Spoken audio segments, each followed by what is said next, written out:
Change and innovation is great. We work in medicine. Where would we be without change and innovation?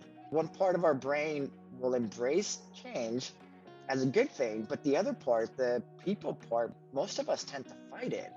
And we're in a field that is constantly changing. Not many 5-year-olds say they want to be in HR or hospital management. But when Paul Miranda saw the joy from helping people thrive in their careers and do great things as teams, he saw a path for him. His husband is a veterinarian, and Paul has been in hospital administration and practice management since 2003, working in individual practice as well as corporate practices. He is currently an operations support manager at NVA Compassion First.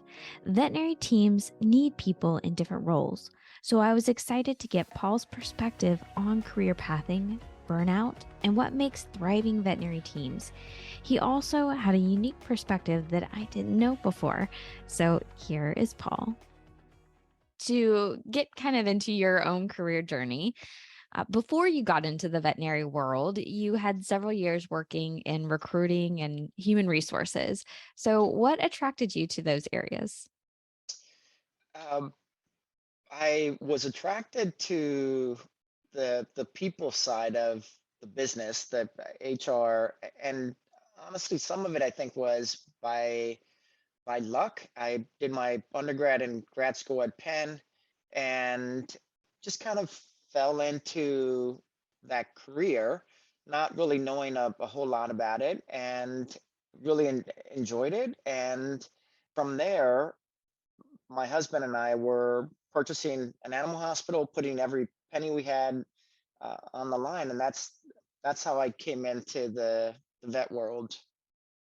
So, was he in the veterinary space? Is that how you got into the veterinary side of things? Yeah, he's also a veterinarian. We met at Penn originally, met several times throughout our life, and he was practicing at the time. So that's how I fell into it.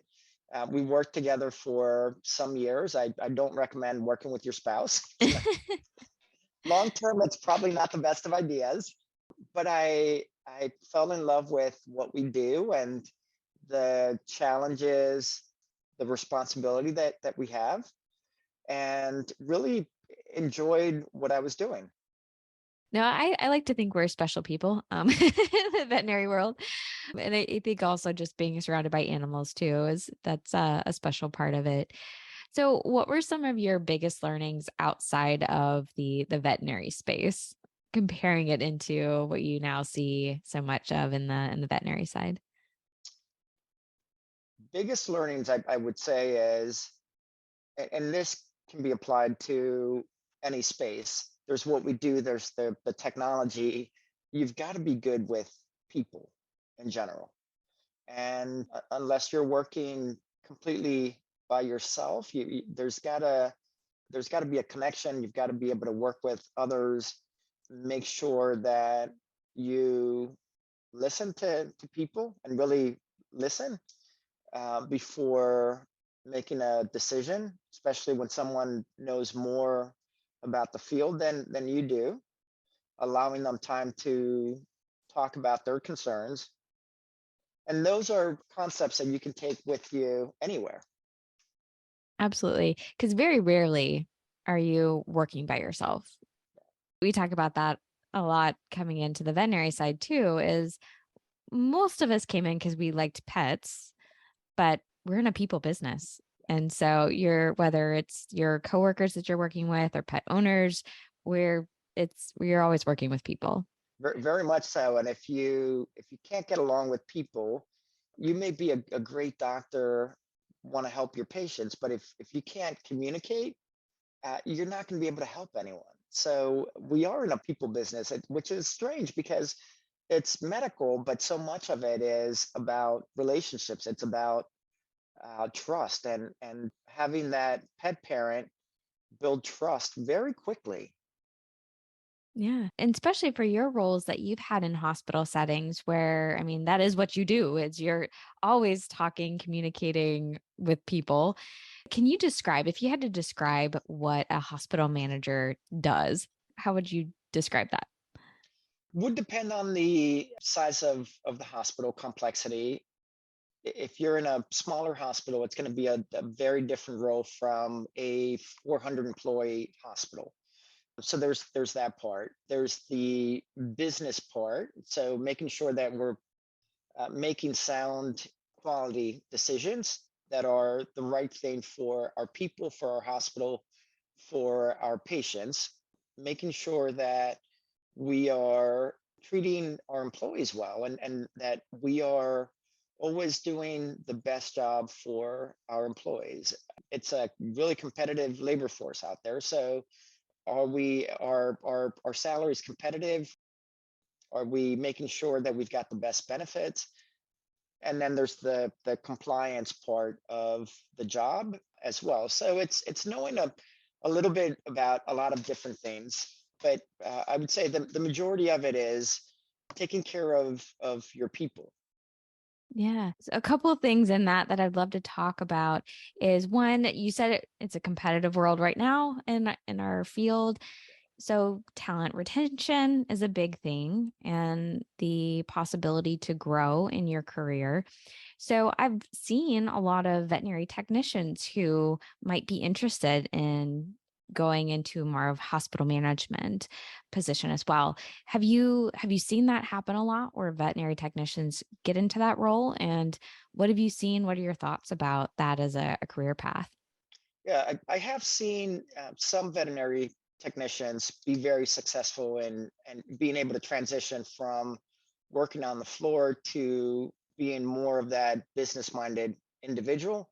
And I've seen some that have moved into that role because perhaps they thought that that was the only way, the next step. And it doesn't have to be. Whether if you think about a training role, if you love the medical side, I say stick with that piece. Don't do something that doesn't feel right, and then look for other opportunities where you still get to practice what you love. If you love being a technician, but perhaps you're thinking of, hey, maybe I need to do something else. I can't be on the floor all the time. It's hard on my bones. What's career pathing look like? And that's where we can do a much better job to have those conversations earlier on to say, let's talk about these different opportunities, or tell me where you want to go. And let's try and build something that makes sense. So it's there are many things you can do as a technician. The leadership side is just one avenue. You lead a lot of hospitals. What are some of your success tips for talent retention? Yeah, by no means have I figured it out. I would say transparency is important. Honesty, making sure that the people that are on the ground, our hospital directors, medical directors, making sure that we're setting the right culture for our hospitals, making sure that it's a safe environment. And I don't mean physically safe. I mean emotionally safe, mentally safe, which is different from a physical safety. It's we're setting that culture where if I disagree with you, I can feel safe to say, hey, I disagree with this, and these are the reasons why. Let's talk about it. That is, those are the type of things that we need to do a better job. That's how we retain our people, making sure that we're paying competitive wages, that we are continually evaluating what those wage bands look like, career pathing, having those conversations with folks to say, what do you want to do? Tell me. The last thing I want to do is have a conversation with you after you're turning in your resignation, because at that point it's too late. But if I can approach it 6 months before to say, tell me what you want to do. Are you happy? Tell me what you want to do next. And maybe it's you love doing exactly what it is you're doing. It's my job to ask those questions. How have you seen it work well to maybe the culture's not fantastic? What have you seen work in making a better culture? Especially, I liked what you were talking about with the psychological safety. Like I feel safe to express when I may not agree with something, but also maybe even talking about, I'm starting to feel burnt out, those kinds of things. How do you help set up that very good culture? Really good question. One thing I do, and I've done this with I have a couple of new hospital directors. So early on, I'd like to have a honest conversation around what they need as an environment, what I need, and that includes being honest with one another. I don't like sugarcoating comments. Just tell me straight out when I've done something and I need to fix it. Recently I had a medical director come to me to say, "Hey, that comment you made didn't land very well, and these are the reasons why." And I totally owned it, and I said, "You're right. I've got to go back and apologize to these individuals because that's not at all what I meant." So I'm not too proud to admit when I make mistakes. That's part of that safety. And I've got a great relationship with this medical director. I appreciate that she just tells me exactly how things are. And I told her I need that from you to be completely honest. Just tell me straight out. Don't expect me to figure out. So it's a good relationship. That's the kind of environment I want. We're privileged to work in this field, which is very stressful at times, but we need to be able to tell each other exactly what we're thinking, how we feel, whether it's been a tough day, and that also includes not saying, "Oh, it's going to be okay." Just maybe sometimes it's okay to say, I hear you. Yeah, it's been a really crappy day, or that case was tough. That is perfectly fine. I don't want to try and always make things better because sometimes we just have to acknowledge that it's been a really crappy day, and let's talk through that. So Yeah. that's the kind of environment that I want. I want folks around me that recognize this is a wonderful field, that want to be here, that it's not just a job, because it's a huge responsibility. No matter what it is we're doing, we all have different roles, but we're all contributing to that pet's well-being. The support that I give my hospitals is different from someone directly on the floor, and they're the ones that are the heroes. I get to chat with different folks, and but they're the ones that are doing the hard work. It's a team effort. I think Uh, we need each other We and we just have different roles, but in the end we need each other. And I think that's how we need to approach life is just realizing that we need people in our lives. That's a hard one for me. I'm talking to myself when I say that too. Just had a conversation with my own boss about this, and I would much rather you very quickly when something happens, tell me if I did something wrong. Be very clear. Just you can do it with kindness, clear and kind, right? That's just Yes. what we need. Yeah. Yeah, I use a lot of marriage counseling at work. So let's just, because it is a relationship, and we spend Mhm. so much time with our coworkers, sometimes more than what we do at home. So I find that the counseling works. We're able to communicate, and as you said, if there's something that I do, that I've done, that annoys you, tell me about it, because most of us don't want to go around being annoying, and it's probably a miscommunication, or just tell me. I don't want to try and figure it out, or try and figure out if you're upset with me because you're acting differently. Let's just get it out of the way and say, "Hey, you were a total schmuck," and cut that out. And I'll say, "Got it. Okay, thank you for letting me know. I didn't know that bothered you. I appreciate it. Thank you." Yes, and, you may not have to do the schmuck part, but unless you Yeah, really know each other. exactly. But, I think also, tying this back in, when we already have a stressful job, the last thing we need on top of it are those, like, I wonder if they don't like me, or, like, those kinds of things. If we're just clear and kind at the front, then when we are having that even extra stressful day, when our threshold is really off, right? What I might be able to tolerate today, I just can't handle, the day when I'm super stressed.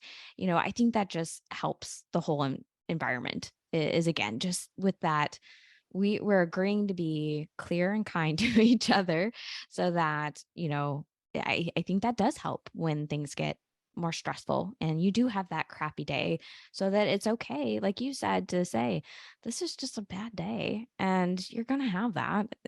There's no, we can't have 100% no stressful day.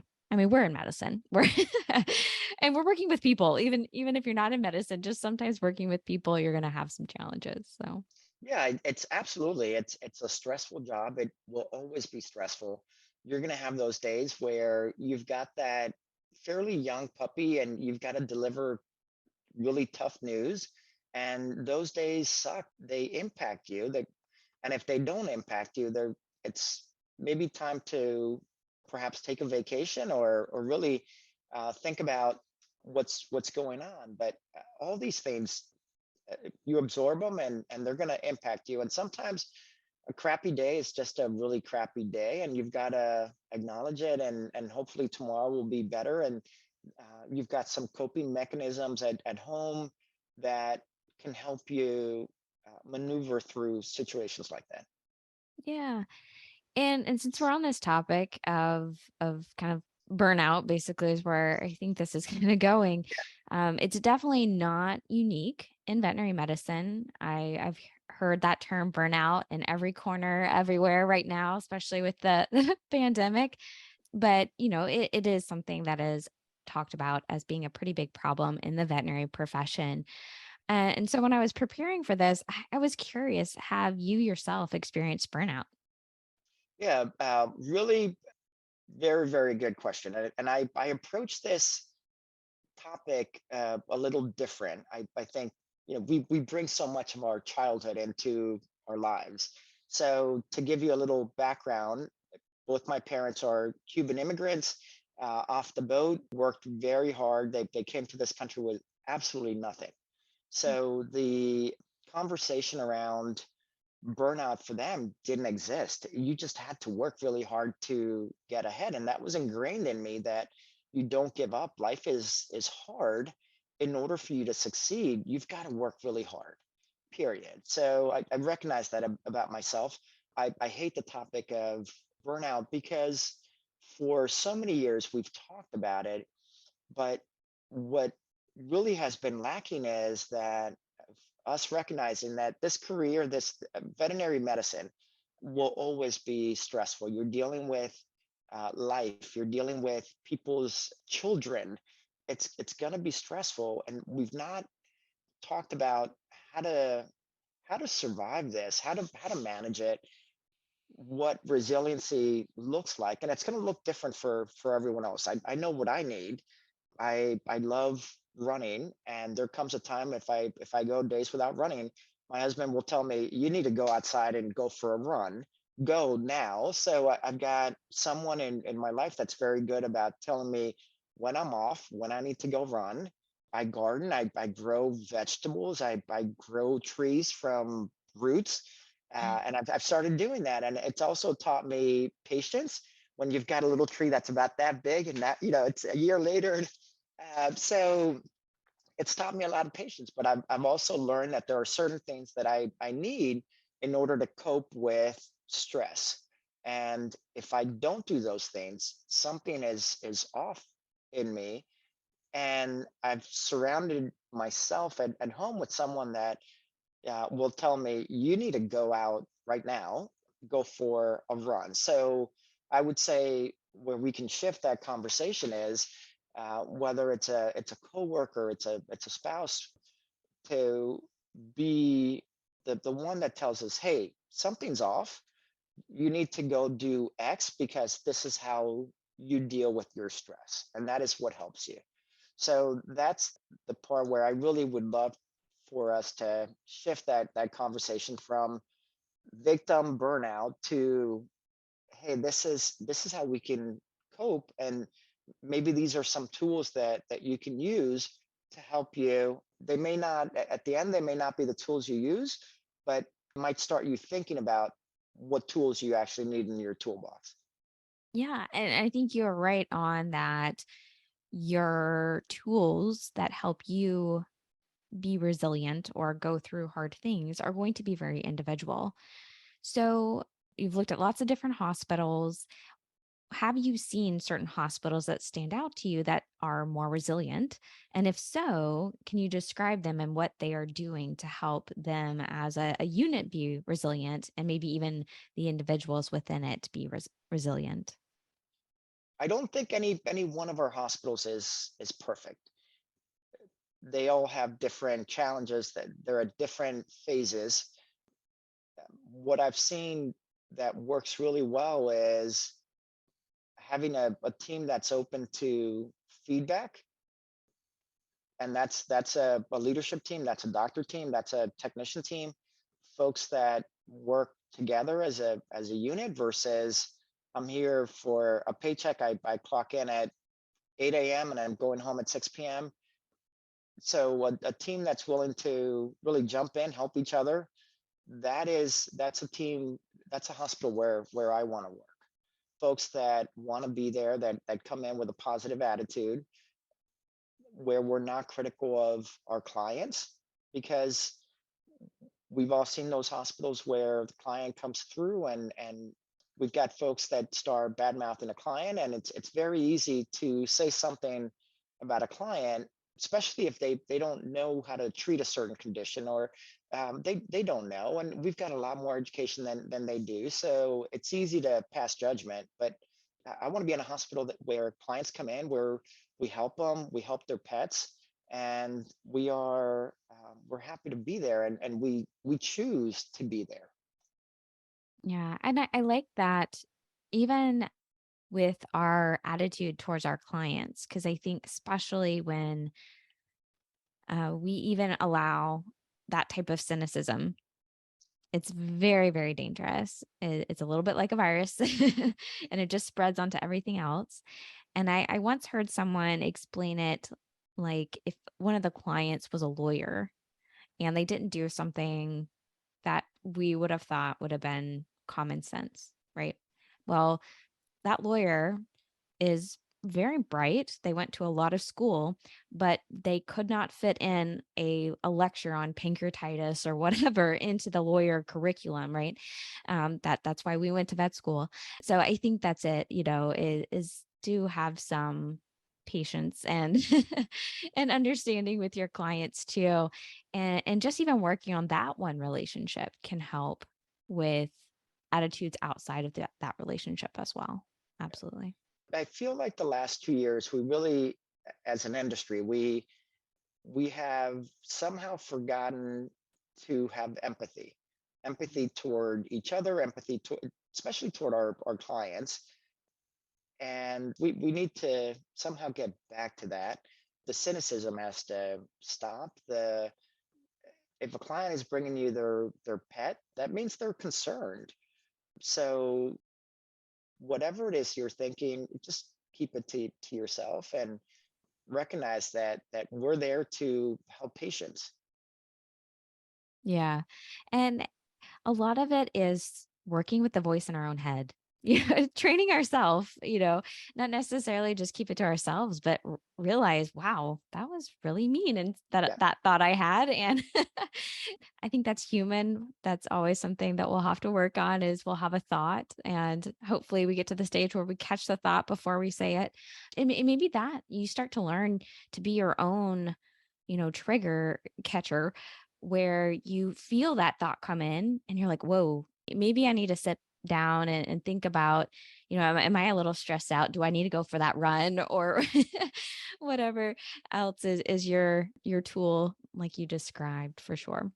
Yeah, can you imagine if you were, for whatever reason, bringing your child to a psychoanalyst, and that person started to question every decision you made, and saying things like, "You're creating a sociopath. What are you doing?"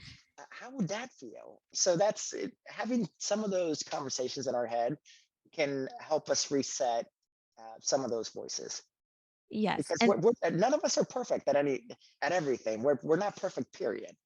right, exactly. We'll never get to perfection, which is fine. It's part of the journey of life is you're constantly growing and learning how to get 1% better every day.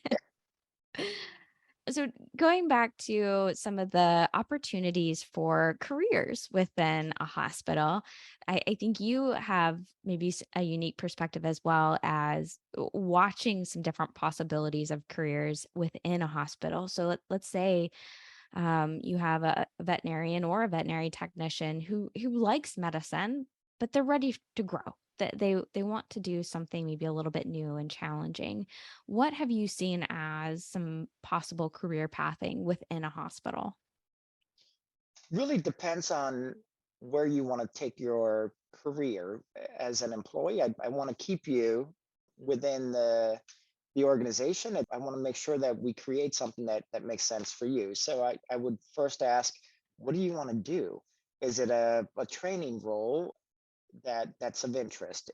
If you're a doctor, and depending on the size of the organization, are you interested in mentorship? Are you interested in a regional role? Are you interested in clinical trials? So what, and I would pose the same question to you. Think about what you want to do and come to the table with some idea of where you would like to go. And let's think of how we can create that. It may Well, not be today, but how do we create that plan? yeah. No, I love people who come with maybe some ideas, and even if you don't, that's why you listen to these podcasts or, Right. ask around. Or one great example was she really liked to teach. She worked in a clinic, and so she started doing classes for pet owners around exotic animals because she liked exotics and she liked teaching. So she kind of created that opportunity herself. Do you have a good example of someone who is really creative or took charge in starting to make some new opportunities for themselves? I do. I have one of my doctors who is absolutely amazing, is involved in clinical trials. That's part of her role, and she loves that piece as well. And this is something that was a passion of hers, and so we're making that happen. Yeah, and actually when you said that, it surprised me because I don't think of a hospital jumping into clinical trials on your own. Maybe if somebody approached you, but I love that you're taking the initiative to within the hospital to own clinical trials. Good for that doctor Yeah, again to I mean, it never hurts to ask, right? And like you said, even if the answer is not necessarily yes, start tomorrow, right? You can start working towards the steps. yeah, Yeah. absolutely. Yeah, as long as you know where you want to go, it may not be right now or tomorrow, but if we create that foundation, we'll get there. Yeah. Reflecting back a little bit, what would be your most proud moment in your career? My most proud moment in my career, I recently had breakfast with one of my old managers from a prior company, and she thanked me for the opportunities I gave her, and said she was in her new role because of the opportunities that we created for her. So I thought that was a great compliment, and she's doing amazing work. She's a great leader. I would say watching people grow is exciting. Yeah. No, and feeling like you even have a small part in that growth, I know I'm sure is it feels very good. Yeah, it does, absolutely. And knowing that they're happy, that this is what they want to do, that we're doing everything possible so that they don't leave the industry, that feels good. Absolutely. Yeah. What are you most looking forward to in the future of this profession? Looking forward to a time when we're able to help more patients, when we can figure out our staffing situation where we're not diverting cases away. Looking forward to a time when we have shifted the conversation from burnout to resiliency, and or maybe we've done such a good job that we don't have to talk about it anymore. I don't think we're not, nowhere near that. And being able to help more pets. I know the way mine make me feel. And I've got a 14-year-old cardiac chihuahua and a cat that's almost 20. And they're absolutely special. Yeah, I'm looking forward to a time when we can do a better job for our employees, for our patients, and when we're no longer talking about COVID. Definitely. That one's getting old too. Yes. Yeah, yeah, Well, and you make a good point that burnout, I think it's just catching it earlier, finding the signs that maybe we need a change or maybe again need to sit down and have a conversation with ourselves. I think it's the world kind of speaking to us. And so if we, as long as we're catching it early, I think that's the important thing. We're in a stressful career. This is a stressful environment. We're never going to fully say that this is just we walk in and it's rainbows and glitter all the time. That's just not the job we picked. But again, it's that resiliency piece. It's the just catching it early and know the right questions and how to adjust and make sure that we continue to thrive in this career that we've chosen. I think is really absolutely. important. So you mentioned this future. What do you think are some of the most important things to do to start working towards that future? Something that is important to me is being open to feedback, being open to new ideas versus the traditional, hey, we tried that 5 years ago, it didn't work. Being able to try things we've never done before, and maybe we'll get it right, maybe we won't, but if we don't, that's okay too. We'll try something else. So an attitude of innovation, change, and innovation, where it becomes a positive thing versus something negative, the way many of us view change right now as a negative. Yeah, I would say change and innovation is great. It's we work in medicine. Where would we be without change and innovation? Yes, I It's sure do. I'm glad I live in today's world and not yeah, 10 years ago with medicine. So absolutely, that's a very good point. yeah. So now we're willing to accept it when it comes to medicine, but when it comes to the psychological piece of it, we press down and say, and we fight it. And I've never thought of that where one part of our brain will embrace change as a good thing, but the other part, the people part, we most of us tend to fight it, and we're in a field that is constantly changing. And can you imagine if you were practicing medicine 50 years ago, what that would have looked like? Well, in medicine, especially, is a good example. Technology, too, is how fast it's changing, right? And medicine, too, right along with technology, we are changing at an exponential rate. I'm glad because aren't you glad that we have all these treatment options and things for our own health? So why not embrace that with other areas as well? Absolutely. We've got CTs, MRIs in our hospitals.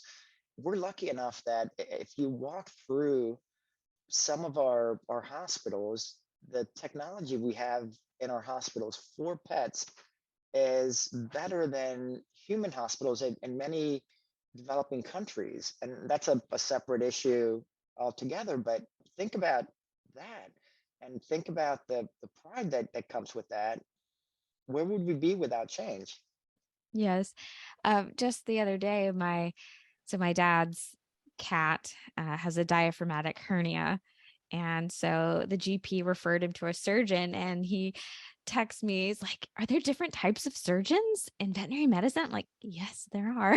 And he's a doctor. So he's like, "Oh, okay." So, I mean, he understood it, but he just hadn't had to experience that. But you're right. It's definitely evolving and in many good ways. It's embracing the attitude of innovation is a good thing. Yep. Absolutely, yeah, and that's a wonderful thing. That wakes me up, and I feel proud to go into work and support our hospitals because that's exciting. That we're doing better for our patients. They're living longer. That's the part that excites me about the job. Yeah. Well, and not only I think you're right. A lot of us are very science minded. We came in this to help animal health. And so we're excited to have a new diagnostic test or, a fancy new imaging machine.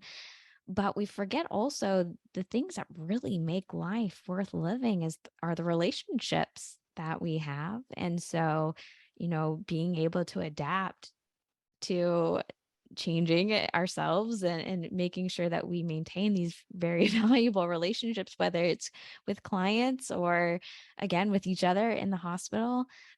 That's ultimately, what I think makes us feel like we can thrive.